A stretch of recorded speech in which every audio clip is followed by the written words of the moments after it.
Welcome back to the Corporate Escapee podcast. I'm your host, Brett Trainer, and today I'm going to do a deep dive on a topic that I think is absolutely critical to any escapee's business. And no, it's not sales. Yes, that's an important aspect. This one, we're talking about networking. I think it's a underappreciated and a core technique for building your business. Because unlike traditional businesses where you may need a lot of customers, you need a marketing plan, you need to reach a lot of folks, within escapees, whether you're a fractional or you're going to productize your service or even do some agency type work, you only need 2, 3, 4, 5 customers. Maybe you've got 10 people just so you have some folks in the pipeline as you go. So it's going to be a super targeted approach. And this is probably one of the top 2 or 3 questions I get from, would-be escapees is, how do I network? Who do I talk to? What do I say? Right? How do I, get value and provide value back into your network? Because that's one of the critical things. So I think a lot of folks, especially if you're still in corporate, think about networking as, hey, you're looking for that next job. Or maybe you're looking for some advice on a project you had, but I think the majority of us looked at LinkedIn and networking as, connecting with that next job. If you're in sales, obviously you're using it for prospecting and learning more about potential clients. But for the most part, you probably didn't have a ton of experience in this. So I want to share a 4-part framework that I had created specifically to help you and myself. I still use it every time I'm going to do a networking or an outreach type of campaign. Campaign being a relative term. Either I'm introducing a new product or service, or I'm looking for new folks. I will go through this 4-step process to make sure I've got everything locked and loaded. Second outreach strategy outside of network, which I just want to touch on briefly, is finding referral partners. Between referral partners and networking should be the core of your business development activities, because there's no reason why you can't build your business off of these networks unless you're going in a completely new direction, doing something completely different. That's not really what we're working on at the Escapee. Absolutely nothing wrong with that. But if you're looking to kind of monetize your experience, then odds are you've got some folks in your network that are going to be able to help you. But as far as referral partners go, don't make sure you don't look past this, because they can be super powerful. And once I moved on from the solo consulting and into more fractional leadership, even though it really wasn't called fractional leadership a couple of years ago, that's how I got my first 2 clients. It was from referrals. And usually when people think of referrals, it's somebody complementary. So if you're in marketing, you got somebody that's working maybe on sales or sales training, or finance, CFO, it could be customer success. Really, anybody that's working with your ideal customer, providing a different service or skill set, makes them a good candidate for a potential referral partner, especially, again, selling into the same type of companies, whether it's a service-based business, manufacturing, SaaS, it doesn't matter, as long as, like I said, you're targeting the same group. I think it is important to have kind of a shared values, that you see the world kind of the same way, because then they're comfortable referring you in, and vice versa. You may have opportunities you can refer your referral partner into as well. The one other thing that I would point out on this is, don't be afraid to network with folks that you think have similar backgrounds, right? So you may know, let's use marketing as the example again. Fractional chief marketing officer is what you're targeting. You may know 2 or 3 other folks in that space.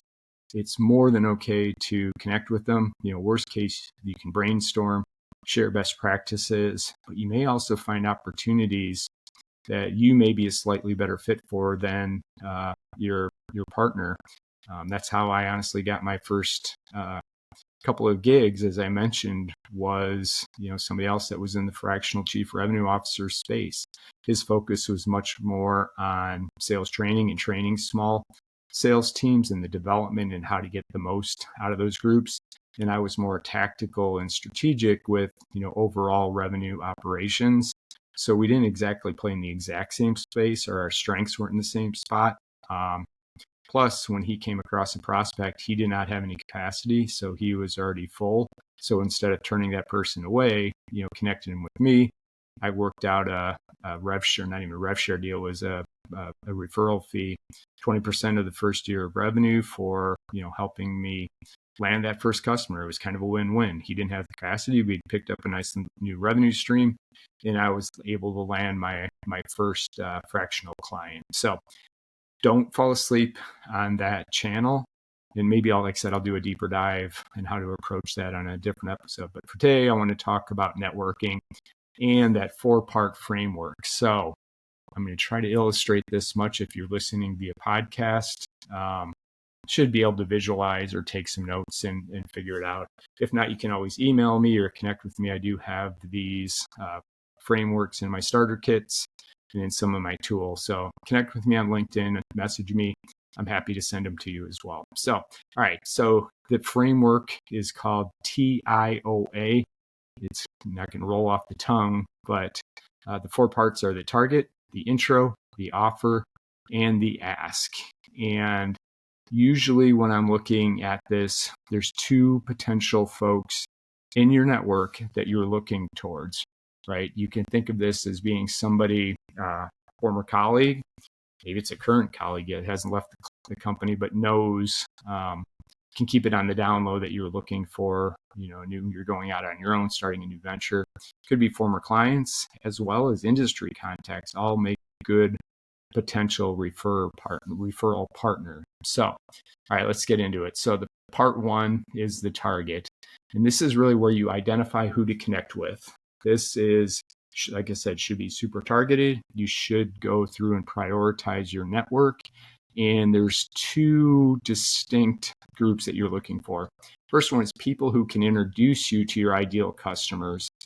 Think about who has access to your target audience. And the second is maybe you've got some folks in your network already that are your ideal customers. Direct connections can actually sometimes be the fastest route to your first customer. So those are the 2. Again, I think people get hung up on what does the messaging look like. It's a lot of the time people will just say, hey, here's my services and my features. Do you want to buy it? Or can you connect me with anybody that would want to buy this? And I'm going to tell you why that's not a great idea. So the target is those 2. Go through your network, prioritize who can potentially make those introductions. And also, if you're still in corporate, that can keep it quiet, right? You probably don't want to broadcast to your current employer that you're starting to build your new venture, and you don't want that word to get out. Now, if you're out of corporate, then you can be much more vocal and, like I said, vocal, bold, and let your entire network know that you're starting a new venture. But for now, let's assume we want to keep this quiet. You're starting to build this on the side, and you've identified, let's call it 5 to 10 folks that fit that criteria. So you got 1, the target's complete. 2, we're going to do the intro. This is where you set the tone for the connection. First one is communicate that you're starting a new venture. Tell people that you're going solo. You're leveraging, your 20 years of expertise. You're super excited about it. Just because this can open the conversation. Say, oh, wow, you're starting something new. That's fantastic. And then part 2 of the intro is you're seeking advice, not feedback. And I've mentioned this a few times on the podcast that this is maybe a change or a little bit of semantics, but typically when you ask people for advice, it's forward thinking or forward looking and more proactive. So I'd love your advice on this new venture, right? You can share what you're doing, who you're targeting, your ideal customers, where feedback is often, again, depending on situation, is looking backwards. So I can get advice and people want to hear from you, right? Say, hey, I'd really love your advice on this. And think about your 2 targets, right? Somebody that may have access to these ideal customers and your ideal customers. So if you're doing this with your ideal customers, and don't go say, hey, would you want to buy this if I had it? It's more like, hey, I'd really like your advice. I'm targeting businesses similar to yours. Here's the problems that I'm going after. Does this make sense? Do you have any advice for me? What else, are top of mind? Because what you're going to find is if that message resonates with that business, they're going to ask you how they can buy it. So you're selling without selling.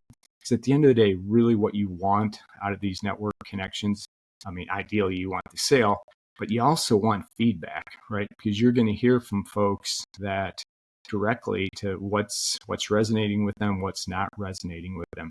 And the other piece and the key with the intro into a network connection that may know folks is you have to be super clear on who you're looking for, the type of target. So as you've heard the term riches in the niches, it's critical within the networking. Because if you tell people, and again, I was guilty of this with 20 years of experience, I can do, just about everything or anything if they've got a problem. Your network will never remember that. You got to be super specific. So let's transition into what the offer is, right? So you've got the target, you've got the intro, introducing your new venture, you're seeking advice, and the offer is you got to be clear about who you're targeting. The more specific, the better. So when I initially started targeting my business side of this, I was looking for B2B businesses that were stuck or not growing, but realized that that's a lot of people and it really wasn't clear. So I nailed it down into, hey, I'm looking for B2B service businesses, 2 to 5 million in revenue, that the revenue is either flat or declining and the owner's not sure, how to get the business unstalled. So right there, if I'm talking to somebody that may know folks, they're going to think through and identify quickly who may fit into that target, right? Part two of that is state the problem the problem that your service or solution is going to solve. And for me, as I mentioned, it's flat or declining revenue, and they don't know why it's stuck. This is a big problem with a lot of businesses. If they're not growing, maybe expenses are, could be anything. If you're in HR, right, they're churning or they're making bad hires, or they can't find the right hires. Be super clear on the problem that you're solving. And if you've listened to me for any amount of time, this is the core to my approach with this is you focus on the problem you're solving and build offers around that. That's where the value comes from. And again, it's a good transition to the value because really there's only, I call it 3 clear values that you can provide to small businesses. And that's either you're going to save them time, you're going to save them money, you're going to make them money, or you're going to reduce the risk. There's probably a 4th one in experience, but most of the small businesses aren't focused on that aspect. So it's really about time and money. So as you're talking about, hey, solving the problem, with me, it was clear, right? Your revenue's stuck. I can help you start growing the business. It could be 3 or 4 levers that you're not pulling accordingly. But again, think to your specific business. What are you going to do if you can't solve them time, money, or make money or save money? It's going to be a really hard sell because that's what's going to resonate with these business owners. So let me summarize. I kind of went over a little bit of a rant there, but so for the offer, it's to be super specific for the target audience, who you're going after, the problem that you're solving, and then the value prop that, hey, again, I'm going to get these businesses unstuck. If they're 2 to 5 million, I think I can help them double their revenue. I may not be that bold with the prediction until I get in here the business, but I'm confident that I can help them grow their business if these are the factors. So that's the offer. And then the last one is the ask. That is, make a simple and direct request. If it's into a network that may have access to your ideal customers, ask them if they know 2 people who would be interested in what you're offering. If they know more, fantastic. But it's just easier. I think it's a better ask to say, hey, do you know 2 people? Because if you go and say, hey, if you know anyone, please refer them. But if you say, do you know 2 people, for whatever reason, it's the psychology of this. If anybody's out there that studied this, please do let me know why this works. But asking for 2 tends to lead to better results. And the same thing if you're talking to your ideal customer and they're not biting on what you're having to offer, just say, hey, do you know anybody else in your peer group, any other business owners that you work with, that this is a challenge for them? I would love to have a conversation, which leads me to the last part of the ask, which is what your offer is. And it's just not, hey, I just want to talk to them, right? You got to offer, again, it's coming back to adding value to the entire process. You're going to offer a free, no obligation strategy session. It could be 20 minutes, it could be 30 minutes, it could be an hour. Depends on what your price point is.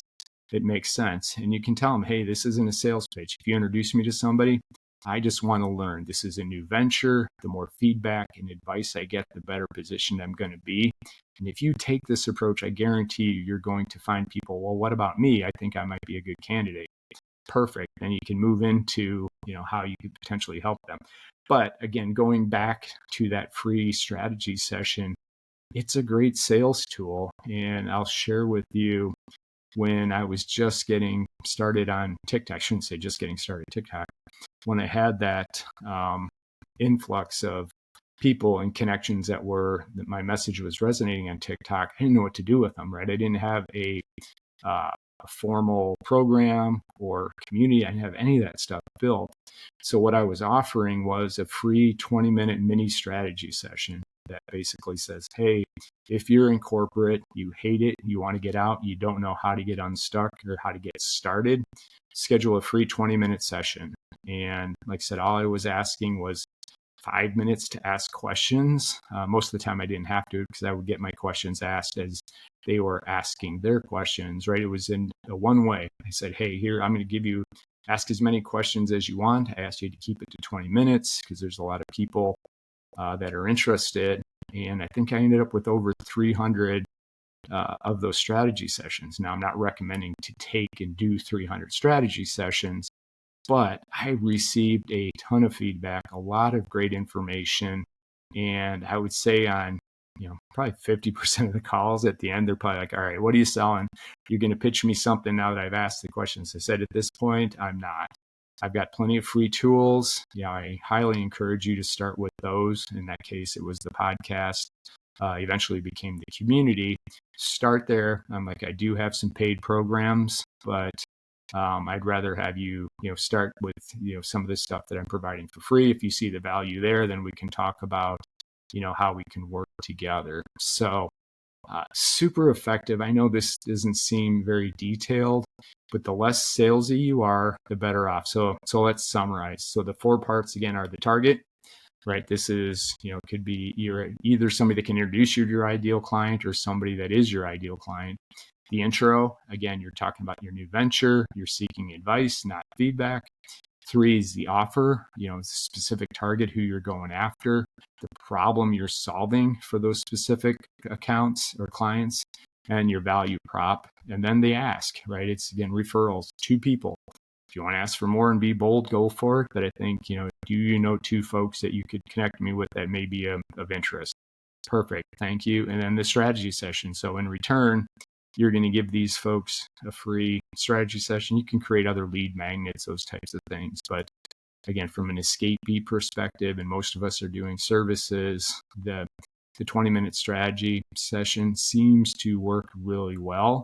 You get a dialogue, you can connect with them, you understand if they would be a good fit working wise, right? Because that's part of it. Early on, beggars can't be choosers, but over time, it just makes sense. Did you connect? Do you understand what their problem is? Did they see the value of what you're talking about? It just makes the rest of the process so much easier if you get this right. And like I said, you can still do this while you're in corporate. They ask maybe, hey, the new venture, I'm just looking to give back. I'm going to, mentor a few business owners in this specific area. Hell, even if you're a CRM specialist and they just implemented HubSpot or something, you could give them some free strategy guidance on how to approach, set it up, etc. So you can do this while you're in corporate and not have any conflicts of interest. Or if you're out of corporate, then this should be, 80% of your time as you're looking to find those clients as you're building this out. So, all right. So I hope this was helpful. Again, I try to create the visual for you as you go through this. But like I said, I do have a number of tools, this being one of the frameworks that if you are curious, again, probably the easiest way, email bt@bretttrainer.com or connect with me on LinkedIn, message me. just ask me for the networking framework and I will send you the PDF of it. So, all right, as always, thank you so much for listening. If you found value in this, please do tell your friends or other potential corporate escapees that are out there. The more people we can help, the more people we can keep out of corporate. So thanks again for listening. Have a great rest of your day.